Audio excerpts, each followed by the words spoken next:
Bonjour à tous. Je vais me présenter dans quelques instants. Je crois que je vais me passer du micro parce que je ne pense pas qu'il y ait besoin du micro. Donc merci d'être venu. C'est notre première conférence. On a lancé le mouvement Souveraineté Suisse le 1er août, évidemment, symbolique, pour frapper fort, pour dire que nous allons nous battre. Parce qu'il y a des grands enjeux, je vais en parler dans quelques instants. Avant cela, j'aimerais juste me présenter brièvement qui je suis. Donc moi, je suis franco-suisse.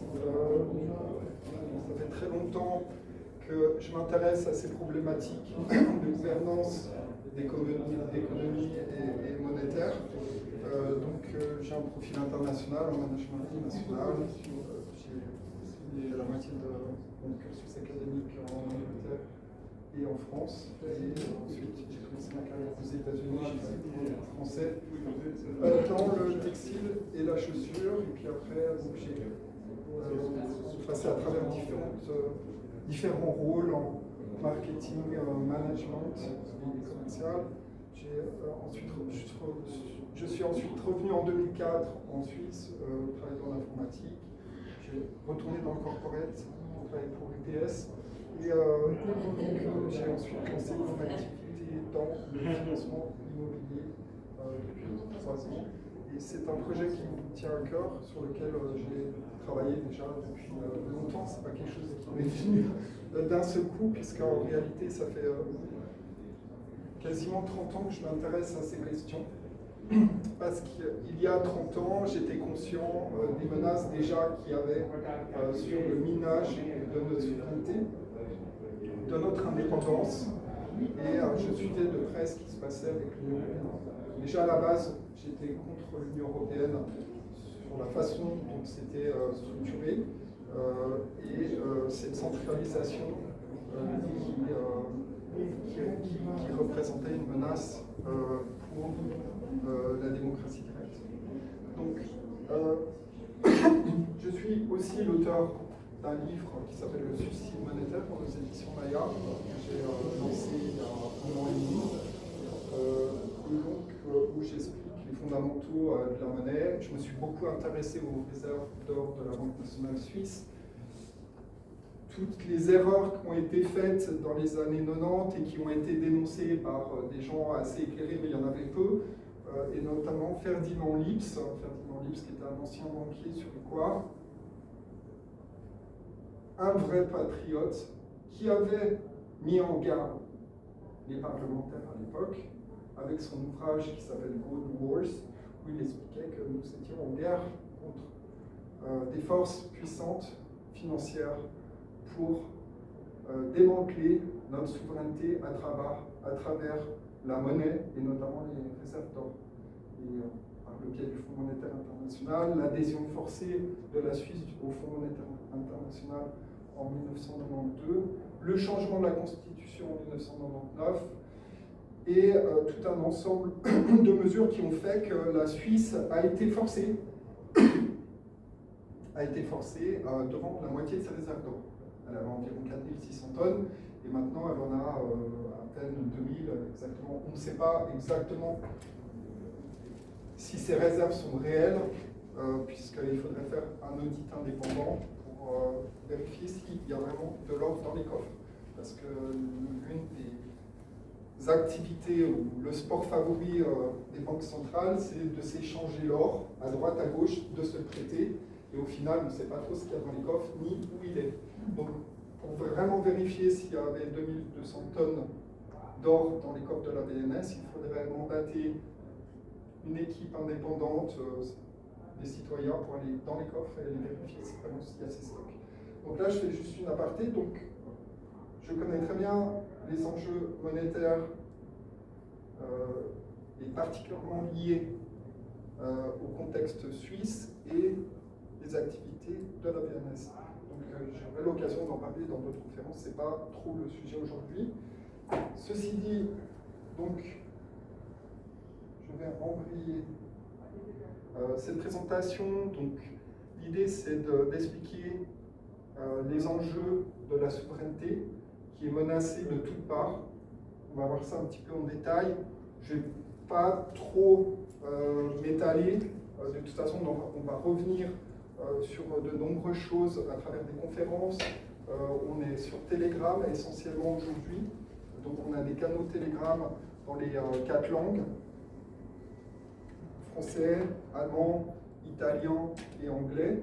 Donc c'est un peu notre QG de développement puisque c'est une plateforme qui reste quand même la plus sécurisée, la plus fonctionnelle, où on peut déployer notre activité et être en réseau et avoir un maximum de flexibilité, créer des pôles et pouvoir travailler ensemble et que chacun puisse apporter sa contribution en fonction de sa disponibilité, de ses compétences. Donc notre QG c'est essentiellement Telegram. On est très présent aussi sur LinkedIn, on a une très grosse traction sur LinkedIn, le réseau professionnel.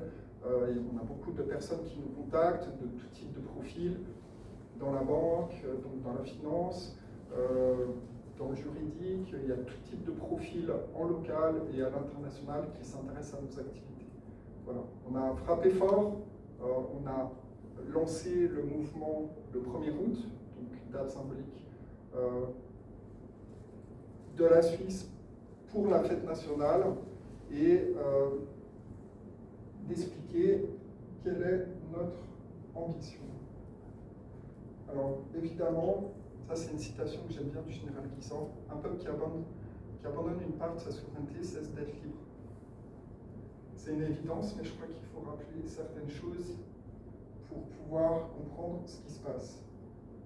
Alors juste pour vous préciser, on a choisi le bouquetin des Alpes comme notre mascotte, puisque c'est l'animal par excellence, maître des cimes, qui en aucun cas va vendre son indépendance. C'est un animal qui est fort, qui est sur les montagnes et qui est solide et qui trace son propre chemin. C'est pour ça qu'on a choisi. Donc c'est mascotte. Donc Souveraineté Suisse a été lancée le 1er août. Nous sommes une organisation apartisane. Apartisane, donc notre objectif c'est, et notre mission, défendre la souveraineté, la neutralité et la démocratie directe. Donc notre ambition est de rassembler les citoyens autour d'un projet d'indépendance nationale durable, d'être un peu les gardiens de la souveraineté. Il n'y a aucun organisme aujourd'hui, à ce jour, qui a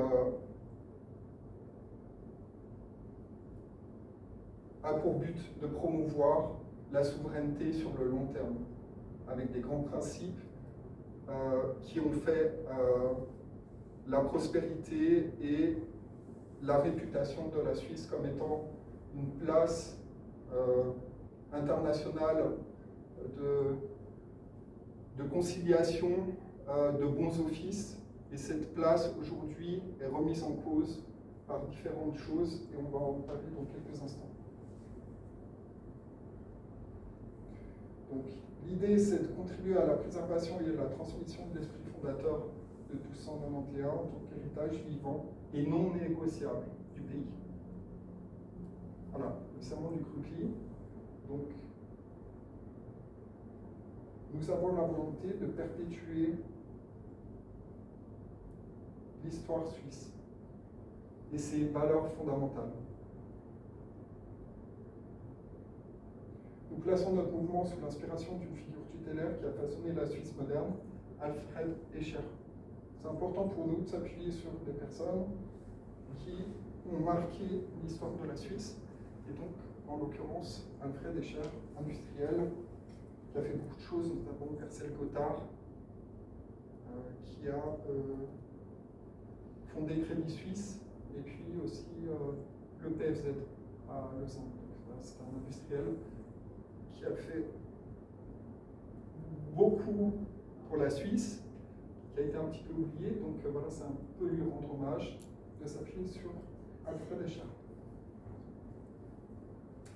Donc là, notre vision, c'est que la Suisse doit rester maîtresse de ses choix, préserver la neutralité historique et l'indépendance économique, refuser toute soumission à des puissances étrangères ou organisations internationales, supranationales. Donc, quel est le contexte aujourd'hui? On a les pressions croissantes de l'Union européenne et des États-Unis, vous pouvez le voir dans l'actualité. Dépendance financière, réserve en US dollars, marché extérieur. Il faut savoir que la BNS est exposée à plus de 330 milliards de treasuries, donc d'obligations, actions, un cocktail américain à hauteur de 330 milliards.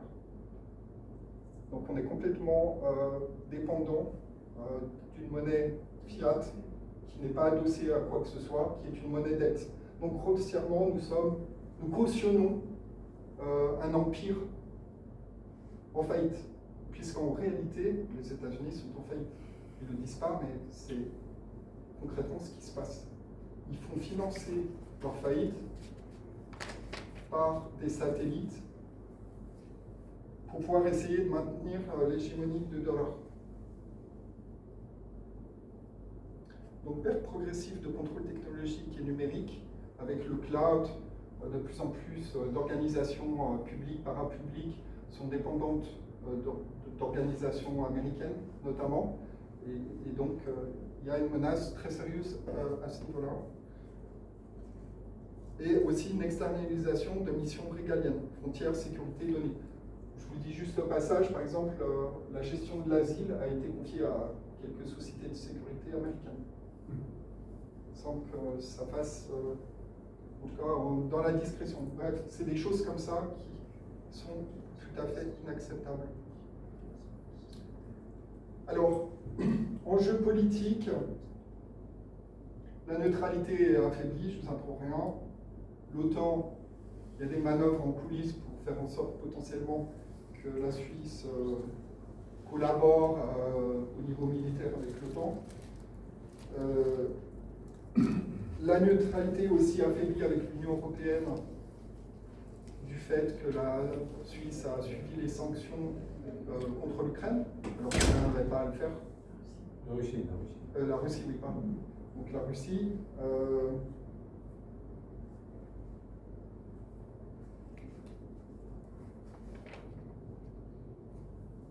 Donc, suivre l'Union européenne sur ces sanctions a été une très très mauvaise manœuvre.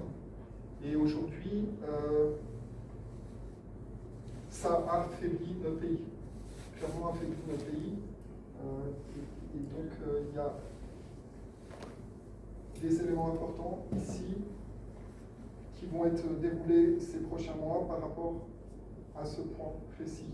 Puisque notre objectif, c'est de faire des conférences, mobiliser et faire des analyses et pouvoir exercer une activité d'information et de réinformation sur des sujets très importants, mais qui sont occultés ou pas discutés, notamment dans les médias. Donc, le risque de devenir un État satellite plutôt qu'un État souverain. C'est exactement ce qui est en train de se passer déjà depuis plusieurs années et souvent en coulisses sans que les gens le sachent.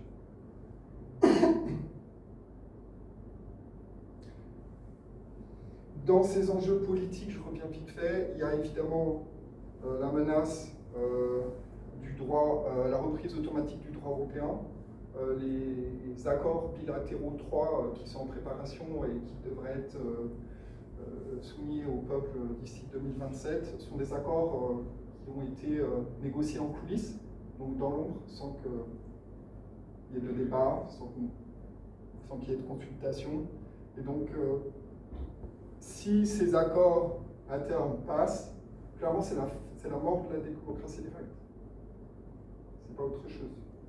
Donc, il y a un gros enjeu sur ces discussions en cours sur les bilatérales 3 et la reprise automatique du droit européen. On a été contacté récemment, d'ailleurs, puisqu'on avait fait une analyse sur les transports par un pilote d'hélicoptère qui était très mécontent parce qu'il a dépassé 60 ans et on l'a cloué au sol. Il ne peut plus piloter. Des interventions de la Rega dans les Alpes. Pourquoi? Parce que l'Union européenne a décidé que les pilotes, à partir de 60 ans, ah ben non, c'est bon, vous êtes trop vieux, donc c'est totalement hallucinant. C'est juste un exemple pour vous dire l'influence qu'a Bruxelles déjà dans le pays, à de nombreux niveaux, au niveau juridique et technique. Les enjeux économiques, donc dépendance au dollar et au marché extérieur. On est trop dépendant des États-Unis grossièrement et de marchés qui cherchent à nous contrôler. Mais c'est essentiellement, la menace est essentiellement américaine, anglo-saxonne. C'est pas d'aujourd'hui, hein. Je veux dire, les Américains, ils cherchent à contrôler l'ensemble des pays à travers déjà leur monnaie, en imposant une monnaie d'aide qui n'a pas de valeur intrinsèque, et puis en remplaçant à droite, à gauche, en déstabilisant les régimes. Je pense que vous n'êtes pas naïf et vous savez un petit peu comment ils s'y prennent. Donc, exportation stratégique sous menace de tarifs et sanctions. Vous avez vu les 39% de taux de douane qui Trump a imposé à la Suisse. Ensuite, ils ont fait une diversion en parlant des exportations d'or. Ils font comme s'ils ne savaient pas que l'or ne peut pas être considéré comme un produit, mais c'est en fait un flux de capitaux. Donc, justement, l'enjeu, j'aurai l'occasion de revenir dessus, et j'ai déjà quand même pas mal communiqué à ce sujet sur LinkedIn, c'est qu'il y a un lien étroit entre monnaie honnête et liberté. Et ce lien a été coupé par les Américains en abandonnant l'État noir dans les années 70. D'accord ? Donc, on est aujourd'hui dans un système monétaire de fausse monnaie qui génère de la dette et qui a des conséquences dramatiques, notamment de pouvoir générer des conflits armés, des guerres à droite et à gauche en finançant de manière illimitée par la création de fausses monnaies. Donc ça, j'explique ça en détail dans mon livre. Donc l'idée aussi, c'est très rapidement, et la Suisse aurait dû le faire depuis longtemps, c'est créer un fonds souverain. Un fonds souverain avec des actifs tangibles et réels.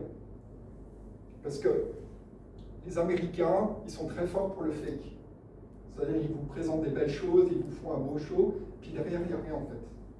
Et c'est exactement ce qui est en train de se passer aujourd'hui avec le dollar. C'est que cette monnaie n'a plus aucune valeur en réalité. Elle est artificiellement sous perfusion grâce aux pays satellites, notamment la Suisse, qui soutiennent le dollar américain, qui soutiennent une fausse monnaie. Puisqu'en achetant des treasuries, comme le fait la BNS, et en faisant exploser son bilan depuis les années 90, eh bien, elle soutient une fausse monnaie. Donc on voit bien que la Suisse, la BNS, en apparence indépendante de la politique, ils aiment se targuer de dire qu'ils sont indépendants de la politique, mais la BNS n'est pas indépendante de Wall Street. Donc grossièrement, pour vous faire court, la BNS est contrôlée en sous-jacent par les Américains, Wall Street et le Fonds monétaire international. Et ça ne date pas d'aujourd'hui, ça fait déjà pas mal de temps. Donc il y a un gros enjeu de souveraineté en matière monétaire. Donc je vous ai parlé tout à l'heure du cloud, les données stratégiques, les infrastructures sous droit étranger, notamment le Cloud Act, qui est cette loi américaine. Et finalement, il y a beaucoup d'institutions publiques, parapubliques et des sociétés suisses aussi qui sont dépendantes de ces clouds étrangers, qui sont sous des lois étrangères. Donc ça présente de grosses menaces, notamment par rapport à la gestion des données et la possibilité que ces données en plus soient absorbées par des grosses entités américaines et qui s'en servent pour d'autres moyens, sans qu'on sache. Il y a eu énormément de fuites de données aux États-Unis depuis 30 ans, des millions de données qui ont soi-disant été confisquées. Qui fait ça? Ce ne sont pas des hackers. on a derrière ces organisations, ces vols de données, on a des services de renseignement. Donc ils sont en train de consolider et constituer des gigantesques bases de données dans différents pays. Et ils le font à travers cette digitalisation, en fait. Cette digitalisation qui permet de faire basculer les données dans le cloud et ensuite potentiellement se les approprier à travers différents moyens et en cadrant l'aspect juridique pour que ces données répondent, entre guillemets, aux droits étrangers. Donc la dépendance militaire, qui est très importante, puisque évidemment il y a ce débat avec le F-35.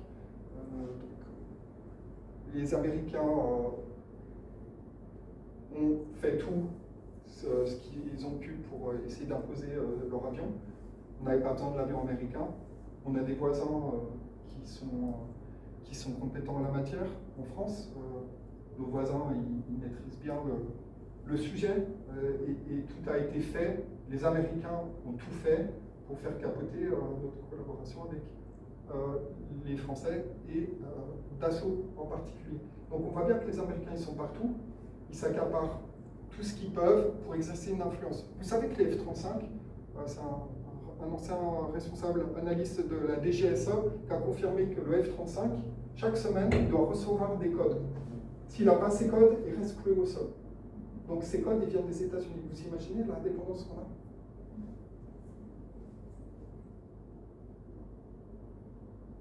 Donc l'ingérence dans la gouvernance, de facto, elle est là depuis longtemps, notamment à travers la monnaie, parce que le cœur nucléaire de cette monnaie, c'est la monnaie. Si vous contrôlez la monnaie, vous contrôlez tout, grossièrement. Il y a peu de gens qui comprennent ça, mais c'est hyper important.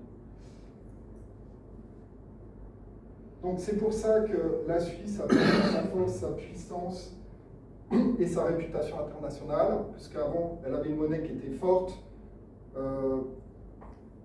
au moins couverte à 30-40% par des métaux précieux, notamment l'or, et qu'on a démantelé ce système monétaire à partir des années 90, quand la Suisse a rejoint le Fonds monétaire international. Elle n'avait aucun besoin de rejoindre cette organisation, qui est en fait une organisation en réalité qui est là pour contrôler le cours de l'or et maintenir le dollar américain comme une monnaie hégémonique basée sur rien. Donc ça a engendré toutes sortes de choses, notamment ces banques d'or dont je vous ai parlé tout à l'heure. Donc les enjeux sociétaux, l'identité suisse est fragilisée par la dilution internationale, évidemment. Menace sur les droits populaires, référendums vidés de leur portée. De plus en plus, il y a des référendums qui sont validés par le peuple et qui ne sont pas appliqués. Et ça, c'est très grave, parce qu'on ne respecte pas la volonté du peuple. Donc si on ne respecte pas la volonté du peuple, tout notre système de gouvernance s'effondre. Et il y a un découragement et les gens sont désabusés. Je discute avec beaucoup de gens qui sont désabusés de voir comment on détourne la volonté du peuple. En Suisse, le peuple est souverain. Et c'est pour ça que notre organisation va tout faire pour le rappeler. Le peuple suisse est souverain. Ça veut dire que le personnel politique doit faire ce que le peuple décide, et pas l'inverse. Vous voyez ce que je veux dire? C'est un principe qu'il va falloir rappeler. Donc, notre action est d'informer et mobiliser les citoyens. En fait, ce qu'on veut faire, c'est frapper fort. Et pour frapper fort, déjà, on se positionne en mode aérien. Nous sommes une organisation apartisane. Nous défendons des valeurs, des principes qui sont la neutralité, l'indépendance et la démocratie directe. Donc, nous sommes concentrés sur cette mission et ses objectifs. Et aujourd'hui, étant donné la situation avancée de trahison et de démembrement du modèle, nous avons décidé de faire appel non seulement à tous les citoyens suisses,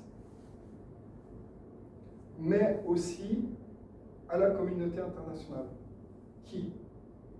Les Suisses de l'étranger, les amis de la Suisse à l'étranger, les mécènes, les millionnaires, les milliardaires qui ont des moyens et qui apprécient le modèle suisse. Voilà, aujourd'hui, les personnes qu'on cible, donc en local, sur le territoire helvétique, toute sensibilité confondue, et les personnes de bonne volonté qui apprécient beaucoup la Suisse et qui respectent et qui sont, on va dire, qui sont entre guillemets nos ambassadeurs. Parce qu'il y a beaucoup de gens qui viennent en Suisse pour des raisons touristiques, sport d'hiver, des montagnes, et ces personnes sont toujours impressionnées par, bon, déjà, notre qualité de vie, les paysages, tout ça, mais aussi sur le système de gouvernance. Et pour eux, c'est tellement... c'est un peu un modèle qu'ils n'ont pas chez eux. Et donc souvent, ils en parlent. Et c'est pour ça que la Suisse a quand même une réputation comme étant un des seuls pays au monde où il y a une vraie démocratie directe, même si elle est aujourd'hui évidemment menacée et minée de l'intérieur. Et quand je parle de minée de l'intérieur, c'est aussi au plus haut niveau de la gouvernance suisse, notamment le Conseil fédéral, avec des gens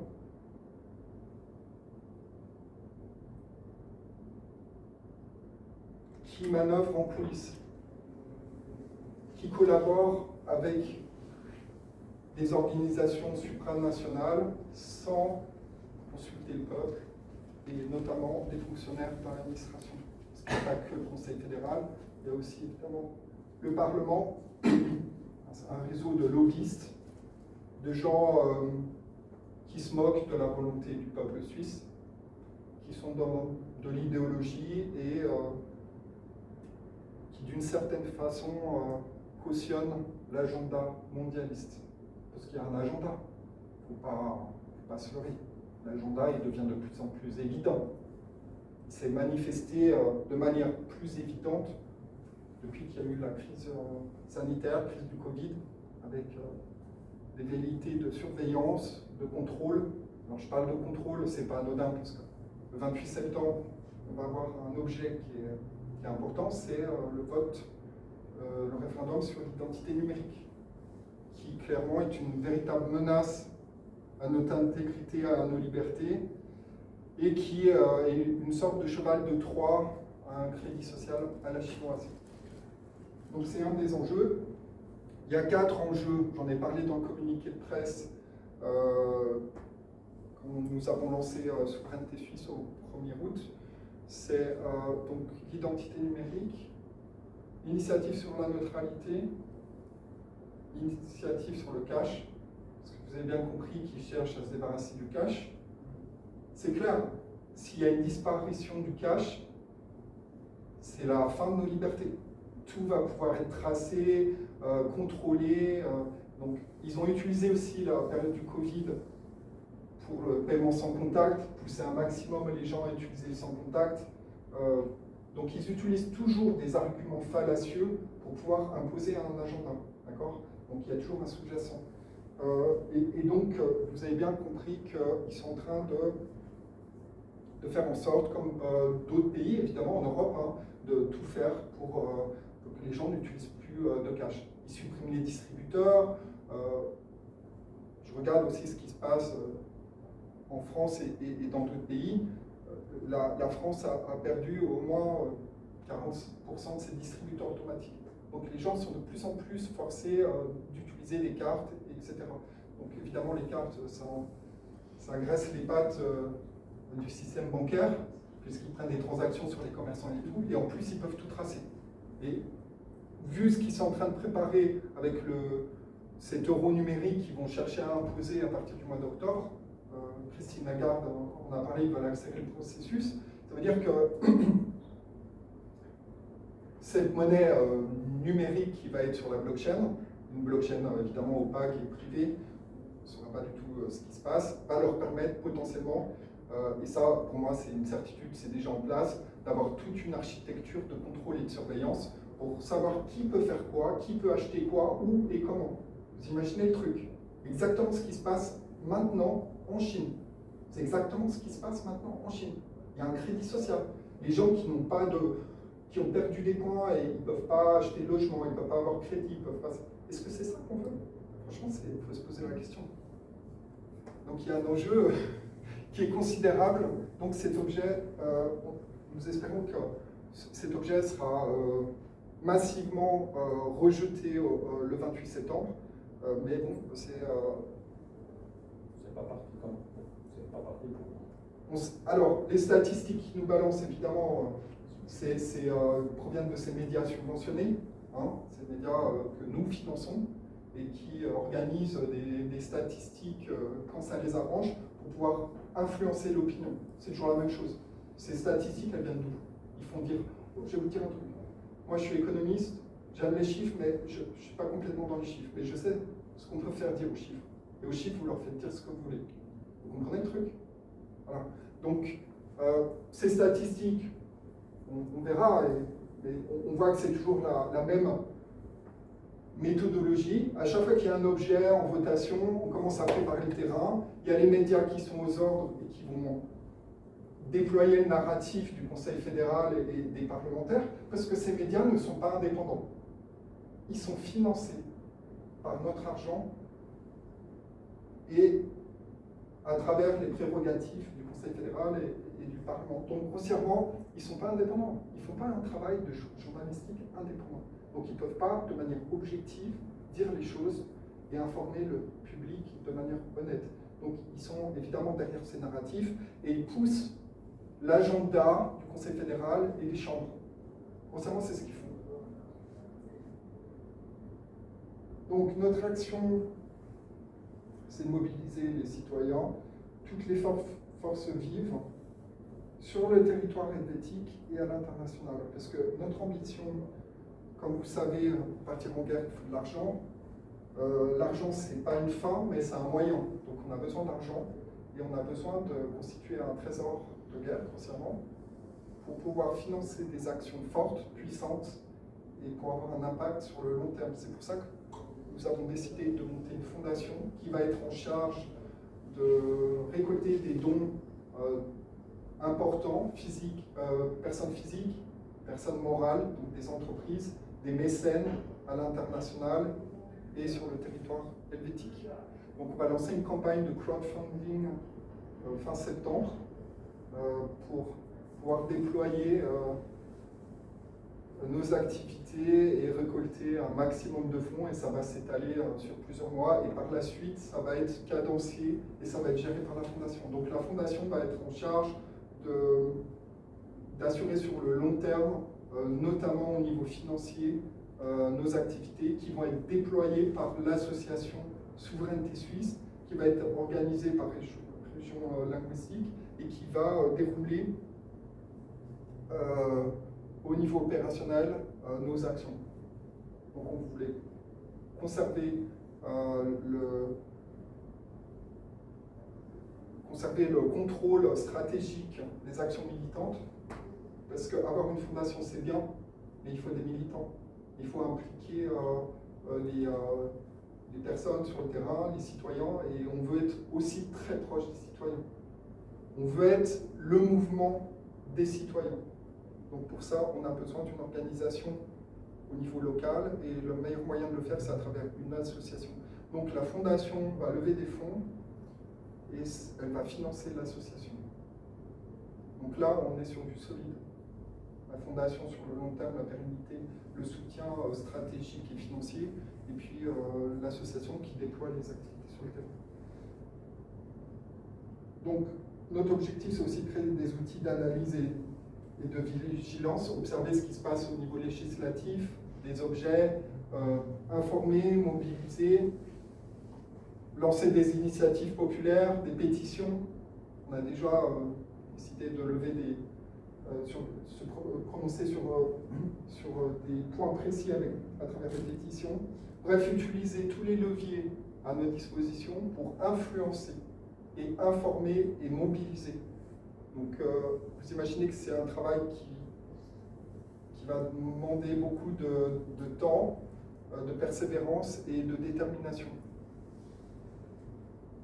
Et notre objectif, donc, c'est aussi de créer des alliances. Il n'y a pas simplement d'organisations en Suisse qui sont plus ou moins alignées sur nos valeurs, notre mission et nos objectifs. Ceci dit, la diversité est bénéfique, parce que chaque sensibilité a sa propre façon de voir les choses, et il y a des organisations remarquables qui ont été constituées déjà depuis des années. Au départ, il y avait l'ASIN, l'Association suisse pour une Suisse indépendante et neutre. Il y a maintenant Pro-Suisse. Il y a aussi des groupes locaux comme le mouvement fédératif roman. Et puis de nombreux autres en Suisse allemande, etc. Et l'idée, c'est de collaborer ponctuellement sur des alliances stratégiques, échanger des informations. Donc c'est très important de travailler en réseau et de partager des informations tout en conservant nos différences et notre façon d'approcher les choses. Donc je dirais que c'est la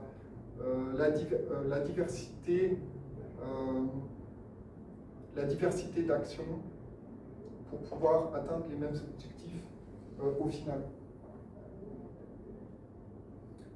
Donc les objectifs concrets, j'arrive à la fin de cette présentation, je vais répondre à quelques questions si vous en avez. Donc c'est protéger la neutralité et les droits populaires. Vous comprenez bien que nos droits populaires sont en grave danger avec la reprise automatique du droit européen. Grossièrement, ça va émasculer nos droits populaires et on va se retrouver sans rien, sans notre mot à dire, avec une Cour de justice européenne qui n'a pas de légitimité, qui n'est pas élue et qui va nous dire ce qu'on doit faire. Ils vont nous dire ce qu'on doit faire, et ils le font déjà. Donc il faut mettre un stop à ça. Donc défendre nos frontières, nos données et nos infrastructures, et assurer une indépendance durable. Donc pour conclure, je dirais que la Suisse est effectivement un tournant historique. Elle n'a jamais été autant menacée. Ce sujet, comme je vous ai dit, c'est pas... quelque chose que j'ai fait en 48 heures. Ça fait 30 ans que je réfléchis à la question. Et il y a 15 ans, je voulais lancer ce mouvement. Je n'ai pas pu le faire parce que c'était trop tôt. C'était pas le bon moment. Mais bon, là, les planètes sont alignées, c'est le bon moment. Pourquoi? Parce qu'il y a beaucoup de gens qui sont réveillés aussi, avec ces dernières années, ce qui se passe. Il y a beaucoup de gens qui étaient un peu en sommeil et qui commencent à réaliser les enjeux. Donc le moment n'a jamais été autant propice que maintenant. En plus, avec tous ces objets qui s'annoncent via le référendum, la pression considérable de l'Union européenne pour faire plier la Suisse, sincèrement, c'est ce qu'ils sont en train de faire. On entend que l'Europe est en train de courtiser la Suisse. Non, l'Europe n'est pas en train de courtiser la Suisse, elle est en train de faire un harcèlement diplomatique en coulisses, sans que les gens le voient.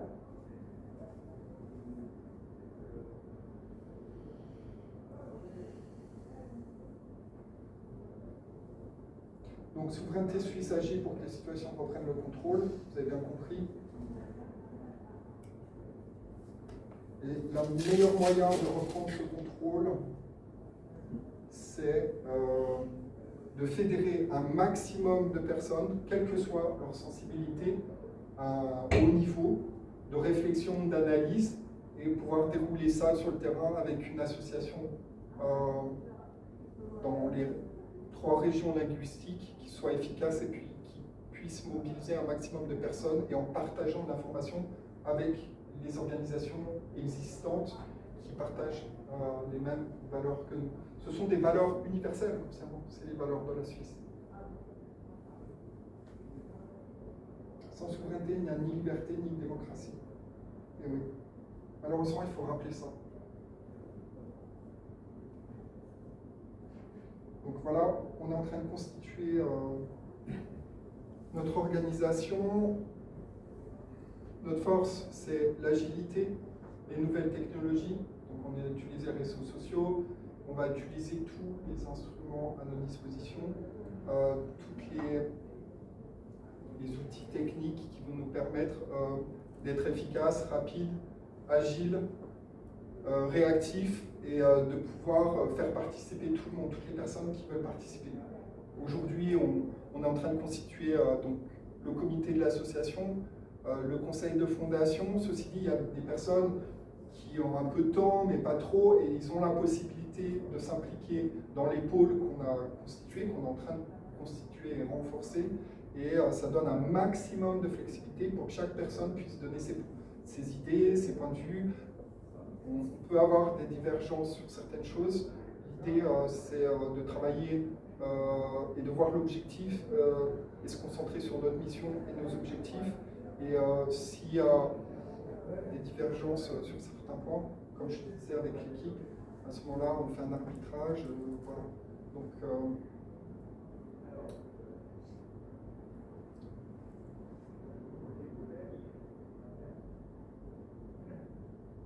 la clé de tout ça, clairement, c'est le peuple reprend la main. Puisque nos fondamentaux ont été trahis de l'intérieur, grossièrement, parce que si on est attaqué et harcelé par l'Union européenne, c'est qu'ils peuvent se permettre de le faire. Si on avait une gouvernance qui faisait son travail correctement et qui avait tout fait pour maintenir notre souveraineté, on n'en serait pas là. Donc manifestement, on ne peut pas compter sur notre système de gouvernance actuellement en termes d'exécutif et parlementaire pour différentes raisons. Par ignorance, il y a beaucoup de parlementaires qui ne maîtrisent pas du tout, par exemple, le sujet sur la monnaie. Par soumission, par intérêt. Il y a beaucoup de gens qui ne disent pas les choses parce qu'ils se disent « Ah, mais moi, si je dis ça, voilà ». Et puis, par trahison aussi, parce qu'il y a des gens qui savent très bien ce qu'ils font et ils travaillent pour l'Union européenne et des lobbies de tout type et de toute nature. Donc, notre objectif, c'est d'accompagner, faire un gros travail pédagogique pour aider le personnel politique à comprendre vraiment les enjeux, notamment économiques et monétaires. Je vous disais que l'enjeu monétaire est hyper important. Il y a beaucoup de parlementaires qui ne maîtrisent pas du tout le sujet de la monnaie, en fait. Et donc, notre objectif, c'est d'accompagner, conseiller, faire des analyses. Et voilà, moi, ça fait quand même des années que je suis ce sujet monétaire puisqu'il est crucial. J'avais rencontré des parlementaires à Berne quand il y a eu l'initiative sur l'or de la Banque nationale suisse. Vous en souvenez certainement de cette initiative qui a été malheureusement refusée, mais que les parlementaires et le peuple n'a pas compris les enjeux que la Banque nationale ait un minimum de stock d'or et qu'elle garantisse une monnaie honnête et forte. Donc voilà, ça fait quelques années que j'ai déjà des contacts avec des parlementaires. Il y a très peu de parlementaires qui maîtrisent le sujet. Ceci dit, je pense qu'il faut s'appuyer sur les personnes déjà qui maîtrisent un peu le sujet, les assister, les conseiller pour qu'ils puissent développer et mobiliser et rendre conscients ces enjeux, notamment monétaires. Voilà, j'ai terminé cette présentation. Si vous avez des questions. Oui. Oui, merci pour votre présentation. Justement, je m'adresse à vous en tant qu'économiste. Vous définissez le dollar comme une fausse monnaie, le terme me plaît bien. Qu'est-ce que vous diriez des autres monnaies émergentes comme le rouble et le yuan? Alors effectivement, la Chine et la Russie sont en train de s'émanciper de la dictature du dollar, parce que ça fait quand même un sacré bout de temps qu'on subit cette dictature. Et vous avez bien compris que quand vous contrôlez la monnaie, vous contrôlez tout le reste. Puisque quand vous pouvez émettre de la dette illimitée et la faire financer par les autres, eh ben, vous développez un complexe militaro-industriel immense. Vous avez des bases partout à l'étranger. vous contrôlez le personnel politique à tous les niveaux, et grossièrement, vous êtes complètement soumis à l'hégémonie américaine. Donc, la Russie et la Chine et les BRICS en général cherchent à développer un système parallèle pour qu'ils puissent récupérer leur souveraineté. En fait, il y a un véritable enjeu de souveraineté avec ces pays, même si on n'utilise pas ce mot-là, on parle plutôt de modèle alternatif, mais en fait, c'est un modèle de souveraineté qui sont en train de mettre en place. Dédollarisation. Voilà, dédollarisation, mettre en place un nouveau système, notamment qui remplacerait SWIFT, pour pas être complètement dépendant, parce que le système SWIFT, il permet aux Américains de tout contrôler, tout savoir, le moindre des transactions. Il y a un seul, en Suisse, à ma connaissance encore jusqu'à maintenant, il y a uniquement les transferts internes en Suisse qui passent par le réseau SWIFT.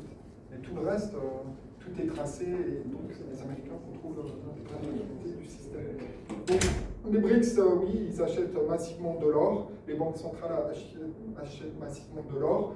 On est en train de facto de retourner un système de métaux précieux, sans le dire ouvertement. En fait, c'est la force de l'or. C'est pour ça que Ferdinand Lips, le banquier zurichois, avait écrit ce livre Gold Wars. Ça veut dire que, grossièrement, ils s'entendent que c'est toujours l'or qui gagne. Parce que l'or, c'est la seule vraie monnaie honnête et véritable, contrairement à ce qu'on fait croire. On a essayé de vous faire croire depuis des années que la monnaie fiat, la monnaie fiduciaire, que ce soit des dollars, des francs suisses ou des euros, était une monnaie honnête, mais c'est plus du tout le cas. Et il y a pas mal de gens qui se posent des questions par rapport aux francs suisses en disant oui, ça reste une monnaie fiable et tout ça, de moins en moins. Parce que justement, elle a abandonné cette couverture aux métaux précieux sous les manœuvres des Américains. Adhésion au Fonds monétaire international, ils ont vendu la moitié des réserves d'or au plus bas. Enfin, c'est une escroquerie, totalement, moi je le dis. J'en parle dans mon livre, c'est un scandale. Un scandale, et il n'y a pas eu beaucoup de monde pour le dénoncer. Donc voilà, il faut reprendre en main notre souveraineté monétaire. Là, le franc suisse bénéficie toujours dans l'inconscient collectif d'une certaine valeur refuge et une monnaie solide et honnête. C'est ce qui a fait en réalité la force de la Suisse, c'est qu'elle avait une monnaie honnête basée sur les métaux précieux et c'est ce qui a permis son développement. C'est pas seulement un réseau de PME, il y a des réseaux de PME partout, mais ce qui a vraiment assuré la vraie cause de la prospérité de la Suisse, c'était le fait qu'elle avait une monnaie solide, honnête, adossée à l'or. C'est ça qui a fait qu'elle a pu se développer, qu'elle a pu développer une place financière solide, une réputation internationale avec une gouvernance solide et prévisible. Voyez, donc c'est un couplage d'une monnaie honnête et solide et d'un système de gouvernance stable. Donc le modèle de gouvernance, le fédéralisme, la démocratie directe, tous ces éléments ont évidemment contribué à la solidité et la réputation de la Suisse. Merci. Oui, monsieur Marie. Est-ce que peut-on réellement se soustraire du système SWIFT? Question numéro 1. Et la seconde, peut-on rester sous la tutelle des États-Unis tout en étant membre des BRICS? Alors, pour le réseau SWIFT, oui, on peut tout à fait mettre en place un système qui permette un système de paiement autonome. Ça, c'est pas du tout un problème au niveau technique. C'est juste qu'il faut avoir la volonté politique de le faire. Je dirais que même si on avait eu un personnel politique qui avait anticipé tout ça, la Suisse aurait même pu développer son propre système de paiement au niveau international. Donc au niveau technique, ça ne pose pas de problème. Après, vous laissez entendre que vous pouvez, José, répéter votre deuxième question par rapport à la tutelle américaine et les BRICS. Parce que les États-Unis contrôlent les banques du monde, je crois. Oui. Donc, est-ce qu'on peut réellement se soustraire de ce contrôle? Oui, on peut. D'une part, et d'autre part, peut-on rester sous ce contrôle tout en étant membre d'autres structures, par exemple les nouvelles? Alors, l'idée, c'est de reprendre notre souveraineté au niveau monétaire. Donc on peut s'émanciper et sortir des griffes des Américains et du dollar. Et le seul moyen, je dis bien le seul moyen de le faire efficacement, c'est de faire en sorte que le franc suisse soit à nouveau couvert à minimum de 40% en or métallique, ce qui n'est plus le cas aujourd'hui. La BNS est gravement exposée en titres.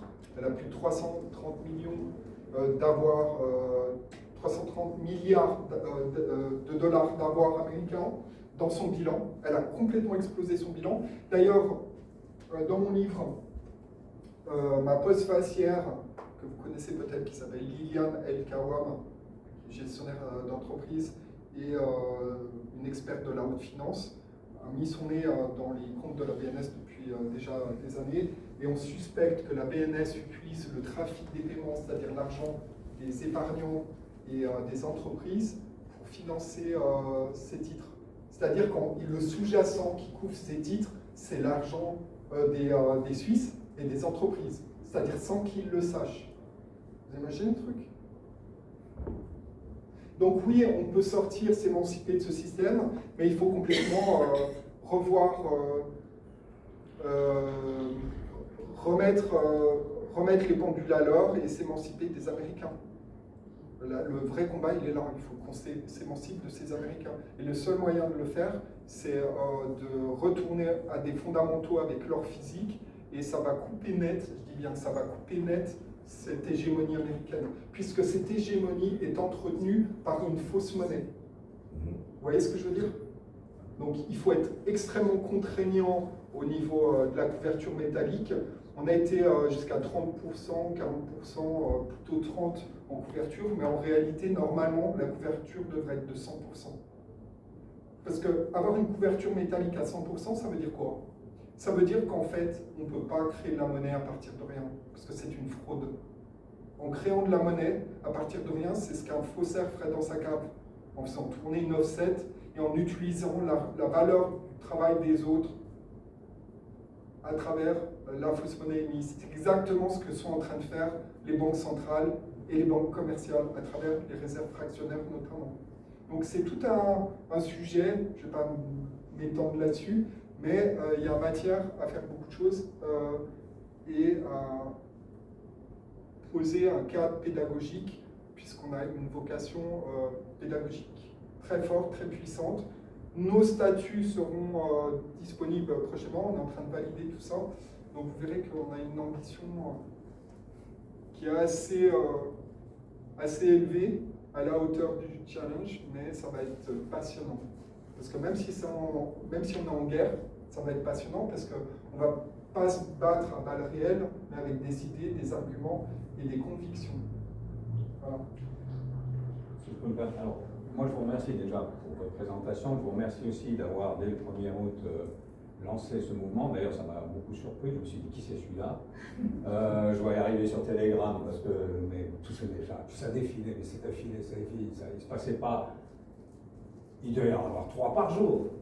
Ouais, donc je me suis dit, oulala, qu'est-ce que c'est que ça? Je me suis posé la question. Je me suis dit, ben, ça c'est bien. Puis j'ai dit, mais comment ça va? Est-ce que la mayonnaise va prendre? Qu'est-ce qui va se mettre là-dedans? Est-ce que ça va être vraiment un grand mouvement? Alors bon, maintenant ça va faire 1 mois. Hein, après-demain, ça fera 1 mois. Bon, je vois ici l'Assemblée, bon, c'est normal, je me dirais. Je ne m'attendais pas à ce qu'il y ait non plus une aula pleine. Mais je me pose la question des forces que nous allons pouvoir, parce que aussi je m'associe à vous, nous allons pouvoir mobiliser pour cela. Je vois que vous avez parlé d'autres associations ou actions qui sont au niveau suisse, mais vous n'avez pas parlé, par exemple, des Amis de la Constitution. Oui, aussi. Oui. Alors les Amis de la Constitution, ça fait déjà un moment qu'ils font tout un travail. Et à un moment donné, je me dis qu'il va falloir, je suis d'accord qu'il faut une diversité, mais à un moment donné, il va falloir fédérer ça de manière très efficace. Parce que tout ce que vous dites là, c'est tout à fait juste, mais les Amis de la Constitution en parlent aussi. D'ailleurs, ils envoient aussi des mails à propos de la prochaine votation du 28 septembre sur l'identité électronique. Donc tout le monde est actif. Mais pour que ça, il va falloir que qu'il y ait des résultats. Il faut qu'il y ait des résultats concrets. Il faut que ça bouge. Parce que les gens disent, oui, mais voilà, on regarde. Il y a des likes qui se font. Avec des likes, on ne va rien faire. Hein. C'est ça. Mon souci, c'est un souci d'efficacité. Exact. C'est pour ça qu'on a mis en place cette organisation hybride qui va être unique, avec une fondation des grands moyens en national et à l'international pour avoir de gros moyens financiers et pour pouvoir frapper fort, efficacement et rapidement.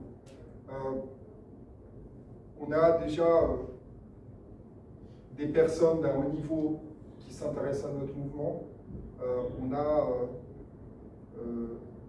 Ça fera l'objet d'un communiqué de presse très prochainement, une personne d'un très haut niveau, une femme avec un gros calibre, avec beaucoup d'expérience, qui va rejoindre le mouvement. Elle va prendre transitoirement la vice-présidence de l'association et elle sera aussi la directrice de la fondation et elle se siégera au conseil de fondation. Cette personne a une très grande expérience, elle est franco-suisse, elle a une très grande expérience dans le domaine militaire, géopolitique, humanitaire, elle a travaillé pour la Croix-Rouge. Donc c'est une personne qui est très compétente, qui maîtrise très bien le sujet. Et il se trouve que cette personne est arrivée au bon moment. Donc voilà, on a des compétences qui sont en train de venir à nous. On a aussi donc nommé au secrétariat général Eleanor Walk, qui est aujourd'hui présente ici, qui a une grande expérience dans la gestion administrative. Elle a travaillé pour la police cantonale de Genève et la police de Nyon. Et elle va s'occuper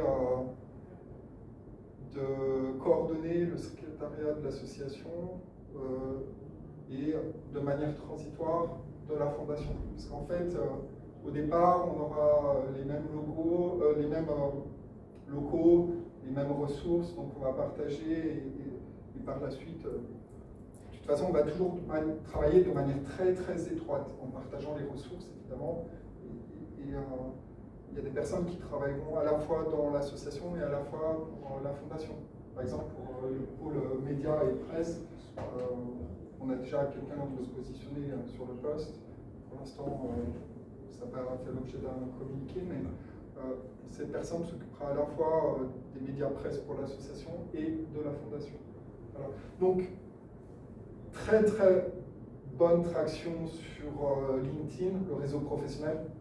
Donc des gens d'un haut niveau qui, comme vous, se disent mais il sort d'où lui?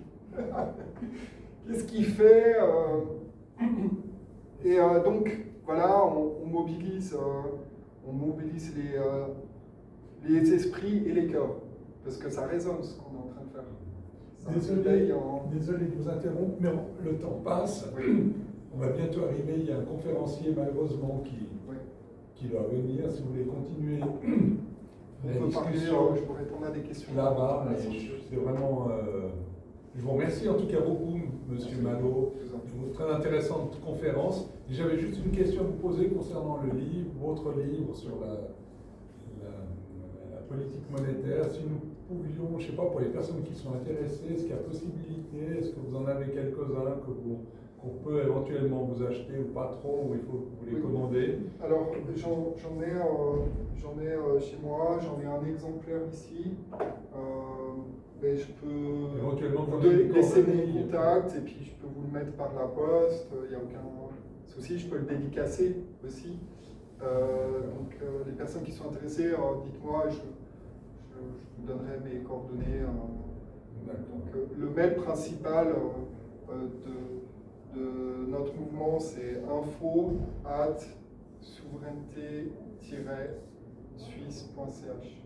info@souveraineté-suisse.ch. En tout cas, je tiens à vous remercier pour cette très intéressante conférence. Merci. Merci beaucoup.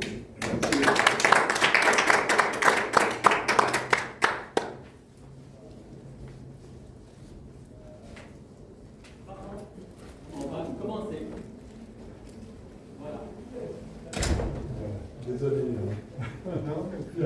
c'est sûr, et merci. Hein. C'est très intéressant. J'ai pas pu suivre.